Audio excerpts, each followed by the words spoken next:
Hey YouTube, it's ICU, and today I'm going to discuss the all-new Samsung Galaxy S5 and sort of compare it against Apple's iPhone 5s.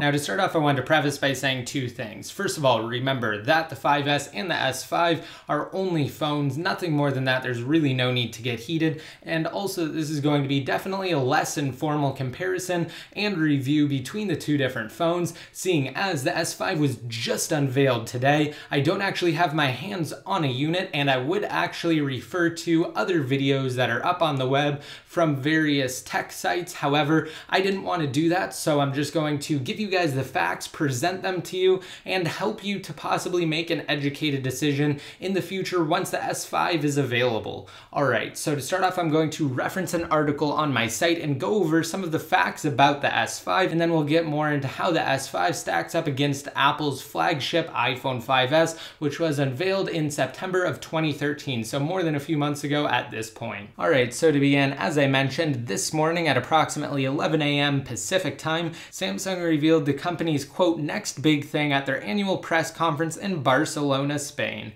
Yes, that's right, Samsung's Galaxy smartphone line has received its yearly refresh. The company has revealed the brand new Galaxy S5 flagship handset.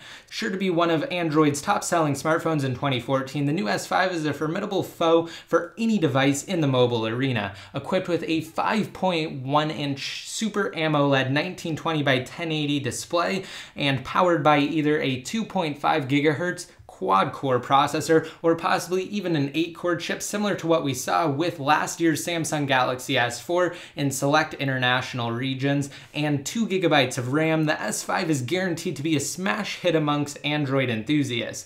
Now the device also features a 3000 mAh battery, a 16 megapixel rear-facing camera, and a 2 megapixel front-facing camera. Thankfully, the S5 will be shipped with Google's latest iteration of Android 4.4 KitKat. Additionally, as rumors suggested last week, the Galaxy S5 has a biometric fingerprint sensor built directly into, yes, I'm sure you already guessed it at this point, the device's home button, like the iPhone 5S. Now, there are a few key differences with the fingerprint sensor on the S5 versus the fingerprint sensor on the iPhone 5S, which I have right here, and I'm going to quickly demo the fingerprint sensor capabilities, or the Touch ID sensor capabilities as Apple calls it, on their iPhone 5S, which actually is my daily driver. But anyway, the S5's fingerprint sensor is fundamentally different than that of the iPhone 5S in the sense that you don't actually have the ability to scan your fingerprint in any orientation. So let me give you a quick example. For instance, I can unlock my iPhone 5S with my thumb in this position,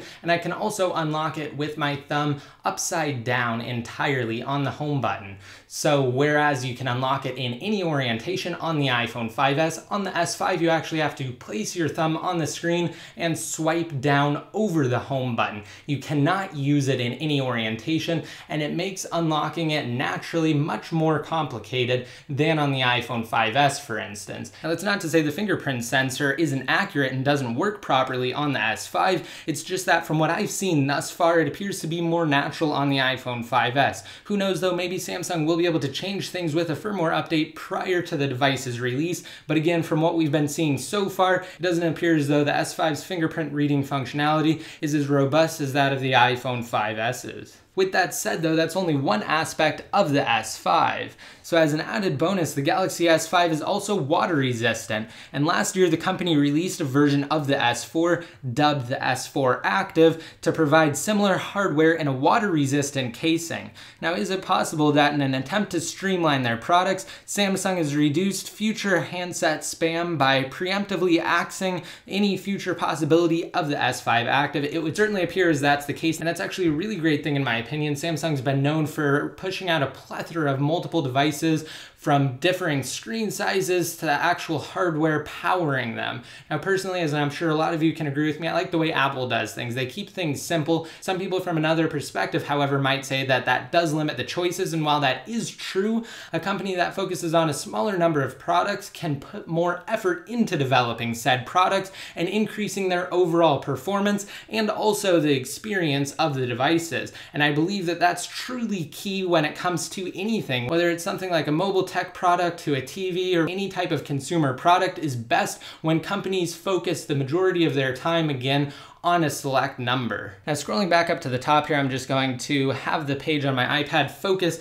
on the Galaxy S5 in the background, and we're going to briefly talk about the iPhone 5S. Now, I'm sure most of you are already familiar with the device at this point, and I highly recommend watching my iPhone 5S versus Samsung Galaxy S4 video. I will have a link to that on the screen now in an annotation if you're on the desktop version of YouTube.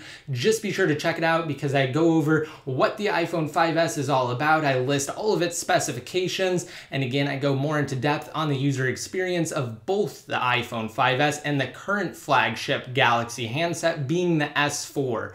So, as I said before, my iPhone 5S is my daily driver. I do own other Android devices, such as the Samsung Galaxy S4 and the HTC One, and I had the Note 3 for a brief period of time, as well as the Nexus 5. However, I always come back to iOS. Now, that's just a personal preference. I like the way things are done on iOS better. I also like the quality of the applications, and anyone who's tried both iOS and Android knows that the quality of apps on the App Store are far superior than those on the Google Play Store, and that's simply because of Apple's strict review process. And trust me, I know that firsthand from getting my own app reviewed and on the App Store. It's very tedious and they look over everything, whereas on Google Play, they actually publish the APKs or the applications near instantly within about 3 hours, sometimes even less than 30 minutes though.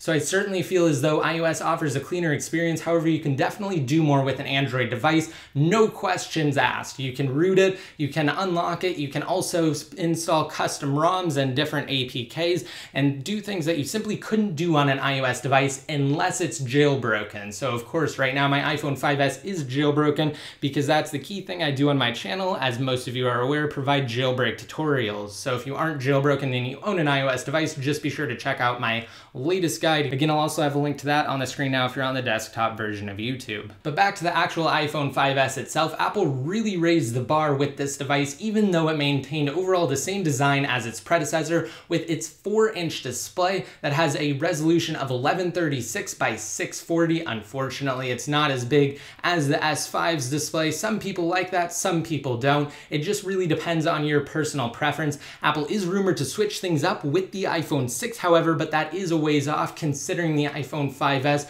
was released again a few months ago. But with the iPhone 5S, there are essentially 3 core things that Apple brought to the table. Their Touch ID fingerprint sensor, their 64-bit CPU, which actually outperforms numerous quad-core CPU mobile devices, and if you watch my in-depth comparison between the iPhone 5S and the Galaxy S4, you will see that, and also their dual LED flash system and major improvements to the rear-facing camera with the addition of slow-mo video. Now, a lot of other devices like Android devices have had the capability of slow-mo for quite some time now. However, it really works great on the 5S and it's something that iPhone users have been asking for a while now. In the end though, I think everybody can agree that both devices are absolutely amazing. I'm really excited to get my hands on the Galaxy S5. I'm going to release numerous videos for you guys. I'm going to have tons of coverage on it and also a detailed hands-on comparison between the S5 and the iPhone 5S, as well as the iPhone 6 once that launches. So just be sure to stay tuned to my channel. And also, if you guys are interested in my all-new iPad Air,